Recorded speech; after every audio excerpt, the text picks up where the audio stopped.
and you're watching the Keith Andrew Network. It is episode 745. I'm here with Kevin Gootee. I just want to say thank you for being a guest on my talk show. Thanks, Keith, for having me. I appreciate the time. No, the honor's all mine.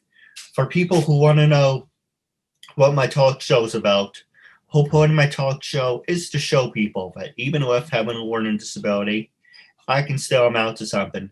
And at the same time, I'm able to turn myself into an whole point of my talk show is to turn myself into an example for people out there dealing with any types of learning disabilities and disabilities to never give up and prove people wrong. Prove to them that labels do not dictate who you are and who you want to be. And to prove to them you can still amount to something. So hashtag break the labels. With that being said, half hour every time. You can say anything you want, talk about anything you want. It's PG-13. And the first question I want to ask you is how you been during quarantine? Been great. Well, as great as one could be during quarantine, where it's limiting you to a lot of things. I got a lot of things done that I had to do. So a little bit about me. I'm a comic. I'm a show creator, podcast creator. And specifically to that, I work on my podcast, Gutting the Sacred Cow. It's a movie podcast unlike any other one. Why? Well, here's what we do. We invite our guests to come on and pick a film they find overrated or hate and try and convince us why that film stinks. But here's the twist. The film has to meet one of these criteria. It has to be either A, a financial success, B, critically acclaimed, or C, widely beloved. So you can't come on and try and just take down Friday the 13th part 8. That's too easy. So we have to have you come on and try and gut something with a little bit of skill that people love and would get angry about if they heard you, taking it down. So that's the podcast. So with that, over quarantine, I was able to get a bunch of the behind the scenes stuff. We got the website. I got the website built up. I got our online shop built up. I had an apprentice do a lot of different things. I just built our social media up. Done a lot of things that the quarantine afforded me the time to do so. So that, again, it stunk because I lost a lot of vacations. I had to work from home, but again, I used the time to, get my side hustles really up and going, specifically Gutting the Sacred Cow podcast. Oh, absolutely. And the first thing I do want to acknowledge is I do like that baseball pitcher you have. Is that Yankee Stadium or Citi Field? I have higher standards. That's Yankee Stadium. So that's the 96. Sorry, I take that back. That is the Giants Super Bowl against the Patriots the first time. The one over there is I'll show you, is the Rangers winning the Cup in 94. And over there, that's the Yankees in 96. Yeah, I see you're a diehard fan. That I am. So the first question I want to ask you, one subject of your podcast is, could you give us an example of gutting a movie? So I give you, for an example, what movie so you have to like it or you have to find something? No, the guest has to pick a film that they absolutely hate that meets one of those criteria that most people, like I said, love or was a huge success financially or critically acclaimed, i.e. winning a bunch of Oscars. So that's the goal. So, some of the movies that people have done, Spaceballs, Silver Linings Playbook, Grease. We just taped the other night, Dirty Dancing, Starship Troopers, and the first Harry Potter film. So those are some of the films that we've done. We've done a bunch. We've done a bunch of comic book films: Batman vs Superman, Batman Returns, Batman Begins. Gone with the Wind. We've done Inception, Star Wars, Pulp Fiction, The Big Lebowski. So we span the genres of film. That's for sure. Hey, I got two for you: Titanic and Lord of the Rings. Titanic and Lord of the Rings were both done. Yeah, we both had those done 6 months ago, maybe a little bit more. Oh, those are two right off the bat. Yeah, there's hundreds of other movies. You could say Iron Man, Spider-Man. You can say, if you want to go back to World War II, you can say how Dumbo saved Walt Disney from going out of business. Right. So what about Jurassic Park? We did that one too. Ray Goots did that on our episode. Yeah, it's funny how people find a lot of these films that a lot of people like, but some people just hate them and they want to talk about why they stink, and they try and convince us to see their point. And to be fair, to be honest, some people, no one has ever gotten us to completely jump to their side. A few times we have, conceded points in their favor, or sometimes the movie is just so bad that we don't need them to say the movie stinks. It just hangs itself. Or sometimes we tell the guest, nope, you're wrong. And we tell them why the movie is great. Okay, well, I got two more for you. Shoot. Almost Famous. It's a good one. I disagree with you. And he did this one for laughs. Snowpiercer. That film is not good. No, it was really bad. But yeah, some people love it, some people hate it. I did not like it. I found it to be quite boring. It was stupid funny. That's why it was funny. Oh, I didn't even find it funny. Well, good for you. Well, you did. You weren't missing anything. Oh, I know. I sat through it, unfortunately. So the next question I want to ask is, tell our audience a little bit about your background and how you came to do what you do now. Great question. I do, I've been in stand-up comedy now for like 10 and a half years. And I work in corporate America by day because stand-up comedy does not pay all that well unless you're one of the big names. So everyone's got day jobs. So it got to me, I guess, 10 years ago plus, that saying, hey, you know what? There's a lot more to life than just trying to, go to work and go to a corporate job and just hating it and just counting the days down, wishing away your life to get just to the weekend. So I said, let me give stand-up comedy a try. I did it. And it's just funny when you get into stand-up comedy, other opportunities and things that you never knew that you might be good at or people approach you with happen. I fell in the voiceover. Enough people told me that, hey, you know what you should do? You should do voiceover. You've got a good voice. I go, I never thought of that. Never even gave it second thought. But when enough people tell you that, you kind of go, okay, fine. And then I got myself a coach, and then I did a reel, and then I got myself a couple of freelance agents. So it's been fun. And then I just started creating TV shows, and I did one that's now on Amazon Prime. It's been on there for, I think, 3 years plus. Is called Comics Watching Comics. So that's been on Amazon Prime. There are 8 seasons of that, so give that a check. And of course, Gutting the Sacred Cow. I also did a show called Fantasy Football Jibber Jabber for 2 years, where we combine fantasy football advice and betting on the NFL. So that's again, just I think I know my path is creating and hosting TV shows. That's something I think I'm good at and fun. And again, with the new podcast I have with Gutting the Sacred Cow, I think that's going to be my path as opposed to what I thought it would be, which would be just strictly stand-up comedy. Well, you do look like Bradley Cooper and a little Chris Pratt. That's a hell of a compliment. I don't know if I agree with you, but I'll take the compliment nonetheless.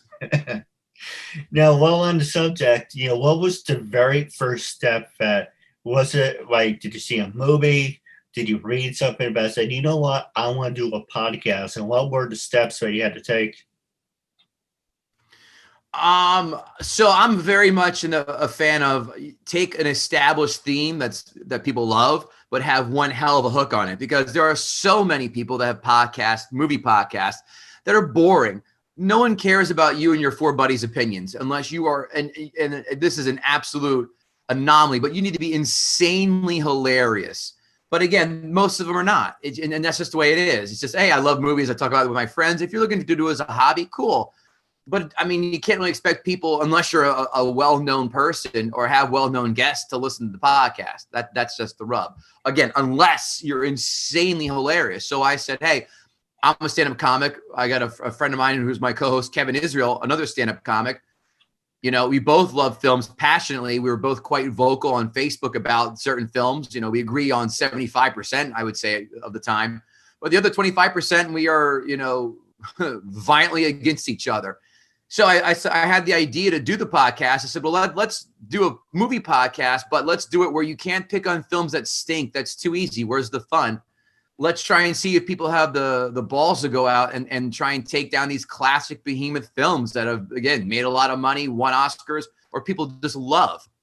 And I kind of threw it out there on Facebook, and he jumped on it. He's like, hey, man, I'd love to be considered for that. I knew immediately, like, he's the guy. Because I've known him for years, pretty much on Facebook, not really as much in person.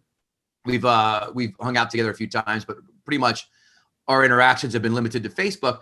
But I knew immediately. I said, yeah, he's going to be a great guy for me because I'm more loud and demonstrative and more ball busting. He's more low key. So the alpha and the omega are there. So it's good in that sense. We have great chemistry, and we get along great. And we both, he does a hell of a job helping with me, trying to get this thing off the ground. So I really couldn't ask for a better partner with Kevin Israel on the podcast. No, absolutely. And just throwing it out there, are you a big fan of professional wrestling? Not anymore. I used to love it, like obviously in the 80s when it was good. And then when I was in college in the late 90s, when it was WWF Attitude, it was good.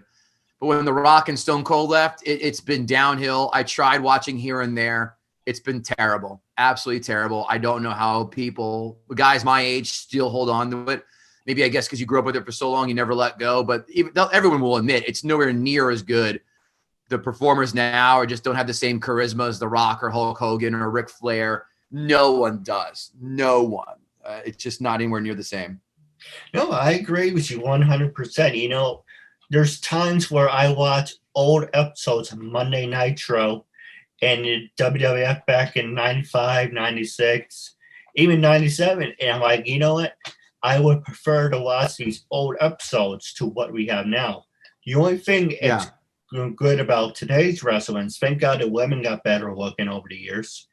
Thank God for that. But you also have to look at as, we have some of the great Hall of Famers. You have Chris Jericho, Triple H, who's obnoxious, Shawn Michaels, Undertaker, he going 30 years and strong. Undertaker's done though. He retired. True, but there's a rumor of him coming back. But it's until you see it, it's all BS. Right. But you go back to even 2002, 2003. It was exciting. It was, you had to say, I have to go see it. Now, especially in the pandemic, a lot of people would just say they shouldn't be doing wrestling during the pandemic. But you watch it now, and I'm like, it's so boring because WWE copies Impact Wrestling copies WWE. You will never see Eric Bischoff copying McMahon or McMahon copying Eric Bischoff. No, not even close. But the reason I bring up wrestling is because everyone who interviews me says, oh, you're a big diehard fan of professional wrestling. You should do a wrestling show. I'm like, there's hundreds of people who do a wrestling show. But it's kind of like, how can you make it different? So I want to ask you about your show. How do you make your show completely different from anyone else's? Well, like I had said, it's got a hook where no one else is picking films to go after to try and gut. You have podcasts, that like to pick on movies that are bad and talk about that. But I'd say the overwhelming majority are people that just do movie reviews or movie news or just movie opinions where, again, we have people come on and go, here's why this popular film that everyone loves stinks and doesn't hold up. That's why it's different than everybody else's. No one else is doing that. No, not that I'm aware of. If I missed that, then okay. But from what I've come across, no one is doing what we're doing. And as well as what we're doing, I'll even add that too, because again, we're two stand-up comics who've been in it for at least 10 years. Kevin's been in it for 20 years. I've been in it for 10, like I'd said, but we found that perfect sweet spot of niche plus humor. So that's why we feel that this is the best movie podcast out there. Well, let me ask you about this. What is your gimmick? What is the thing that catches the audience attention? So like for an example, for me, and a lot of people have said this to me, is like, well, one thing that it's different about my podcast is about the fact I have a learning disability and I'm on the spectrum of being retarded. Now, with that being said, you think of people with disabilities, right? How many of them actually have a talk show? How many of them actually did 700 in 45 episodes. So what is your niche? Because everyone should have that one silver lining that says, this is what makes me different.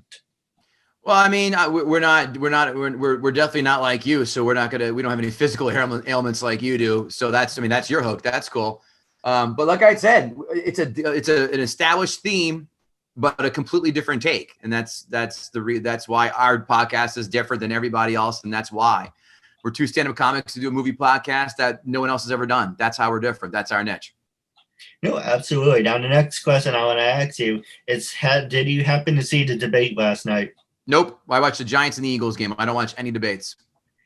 Well, in that one, I do agree with you. I hate politics. I hate Republicans. I hate Democrats. It was horrible. It was unnecessary. By the way, why'd you watch it? You didn't figure that out from the first debate or even other debates, so you decided to tune in again? Well, my family was watching. I'm like, oh well, I need some quality time, but the first one, you don't. You could have done a million other things instead of you could have spent time at another time with them instead of watching that. Who won the football game? Eagles did, unfortunately. Well, you would say they flocked their way to victory. I would not say that. I would say the Giants suck more in the very end and do what we do best, and that's collapse late. I would not say that they've done that. The Giants gave them the game, as they've been doing when they played each other in the last 7 years. I agree. Now, the next one I want to ask you is social media. Can social media make you or break you with everything that you accomplish in your life? And as going back to what you mentioned, you've been a stand-up comedian for 10 years. Mm-hmm. Do you think that your Facebook, Twitter, Instagram following has helped you with your stand-up being a stand-up comic? Or do you think standing in front of an audience, you project this persona of saying, this is who I am, and you're going to accept it? No, it's social media controls everything now. That's where I am, why I am where I am, which is, I don't know where, purgatory, if you want to call it that, if I want to get that much credit. No, because it allows you to showcase yourself without people having to go out to see you. At least it's like a movie preview. If you see me do stand up and you go, holy shit, that guy's funny, or let's watch a clip of his podcast, then I'll hook you in that way. So that's how we do that. Social media is that billboard that advertises you for that. So of course it helps. No, with everything going on with the pandemic, are you for or against doing like a live stand-up performance on, say, Facebook or Instagram? Say that again, please. I missed the beginning part. All right. So with everything going on with the pandemic, are you for or against doing, say, a live performance on Facebook or Instagram? No, we're actually getting ready to do an in-person a live show at a movie theater where we gut a film. We watch a film that someone chooses, and then immediately after we do the episode. So we're not going to air it on Facebook because obviously we're going to try and make some money. We have to rent the place out. Excuse me, hiccuped. We have to rent the place out. So that's going to cost money. And we'd also like to try and make a few bucks. So why put it out there for free? You have enough. There are 51 episodes, 52 episodes. So if you see it, we'd rather you come see it in person if you can start getting that on the regular. But if you're not, hey, you get an hour plus worth of free content from us a week. No, I agree. Now, the next one I want to ask you is... Ask. Next one I want to ask you is, do you have any successful stories over the years? I mean, God, you got to be a little more specific with that. And successful in what sense and how? Okay, so let's start with your stand-up comedy and making your transition to the podcast. The stand-up has helped me with the podcast because it's quicker. I'm quicker on my feet. When you're in front of a crowd, you got to react. People don't shut up. People are some guys wearing a horrible shirt. Some girls' tits are hanging out. Something where you have to call attention to it immediately and react, as opposed to just stick to your script, which I hate saying, or your set list or whatever. You got to be able to be adaptable, and especially on the fly. And that's what the podcast does. It helps you think quickly and go down different avenues that you didn't expect to. So that's how stand-up's helped me with podcast and hosting shows and everything. I feel the same way. You mentioned reading a script. Sometimes I just wing the episode. I just see what pops in my head. Sometimes I read, a piece of paper. But for me, I feel I'm always better at doing improv than actually, reading the script, because you read it, it takes time. But if you say think off your feet, you can jump right into it, and there you go. You can feel it. So when you can feel it, it feels more real and legit than saying, okay, hold on a second, I forgot my line. Right.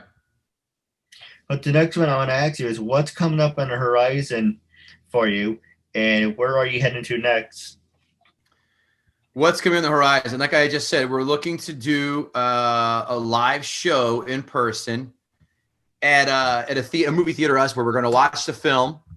And then immediately after that, gut it, have an in-person episode, and then gut it there. And then, we'll put the audio version out. I don't think we'll put the video. We're not going to put the video version out. That's going to cost way more money.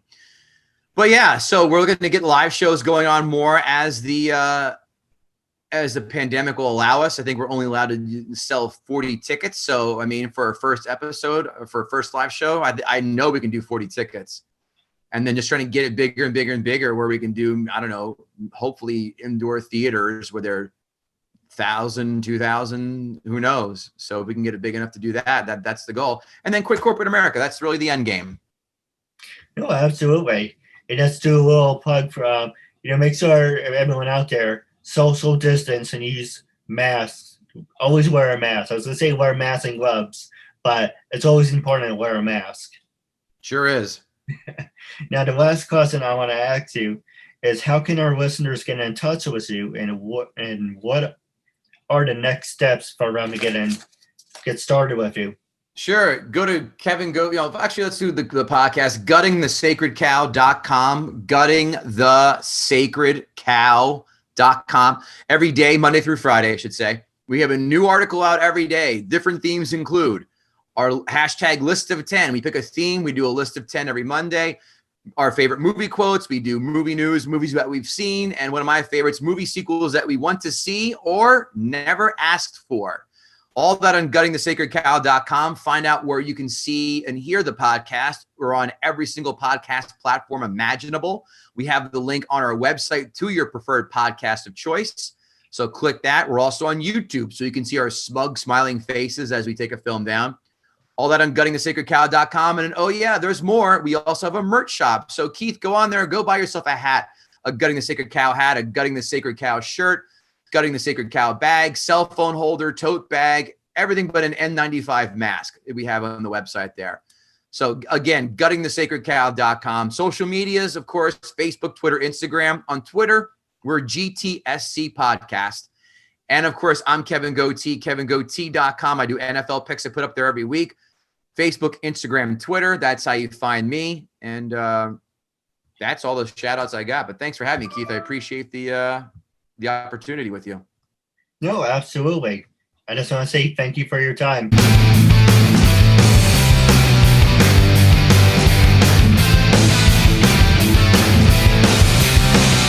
Hi, my name is Kara Svucek. I'm Julia Brothers. Jenna Curtis. Hey, I'm Jenny Fine. Hi, it's Mimi Chen. Hi, my name is Ella Dorsch. I'm Shauna Toft. Hey guys, I'm Anastasia Edwards. Hi, this is Jackie Nunez. Actress Becky Hayes. Hi, I'm Amelia Rose. Hey there, I'm Saki Mieta. Hey guys, I'm Alexandria Denise, and you're watching Keith Andrews' show. He's doing a terrific job. Make sure you like and subscribe, and stay tuned for more awesomeness.